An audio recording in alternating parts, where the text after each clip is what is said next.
Ang astronomong hinamon ang simbahan at sa wakas ay pinatawad. Mga kaibigan, ngayon ay pag-usapan natin ang tungkol sa isang pinakamahalagang figura sa kasaysayan ng siyensya, si Galileo Galilei, isang revolusyonaryo na nagbago ng ating pagtingin sa kalawakan. Si Galileo, bagaman hindi ang nakaimbento ng teleskopyo, ay ginamit ito upang palawakin ang ating kaalaman sa universo, isang pagtuklas na humantong sa kanyang pagkakakulong.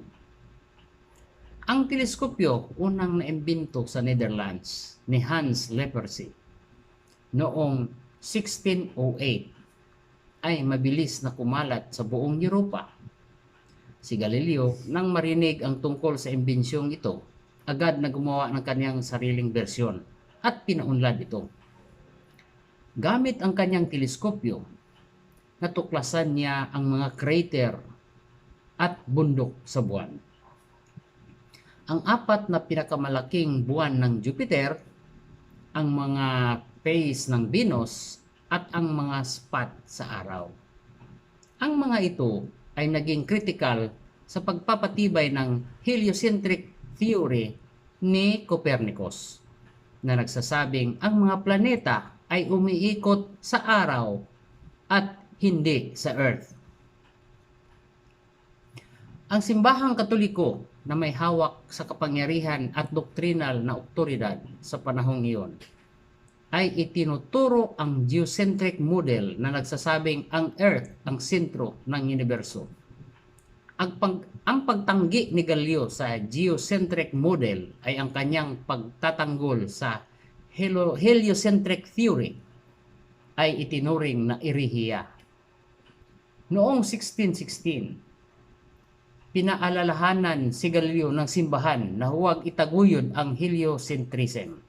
Subalit, hindi siya tumigil at noong 1632, inilithala niya ang kanyang libro, Dialogue Concerning the Two Chief World Systems, na malinaw na sumusuporta sa teorya ni Copernicus. Dahil dito, siya ay sinugpina ng Roman Inquisition noong 1633 na hatulan ng erehiya at ipinag-utos na iurong ang kanyang mga turo. Bilang parusa, siya ay ipinakulong sa kanyang bahay hanggang sa kanyang kamatayan noong 1642. Sa kabila ng mga hamong ito, ang mga kontribusyon ni Galileo sa siyensya ay hindi mapapantayan. Ang kanyang paggamit ng teleskopyo ay hindi lamang nagbukas ng bagong mga landas sa astronomiya, kundi naglatag din ng pundasyon para sa modernong pisika. Matapos ang kanyang kamatayan, maraming dekada ang lumipas bago siya ganap na naunawaan at pinahalagahan.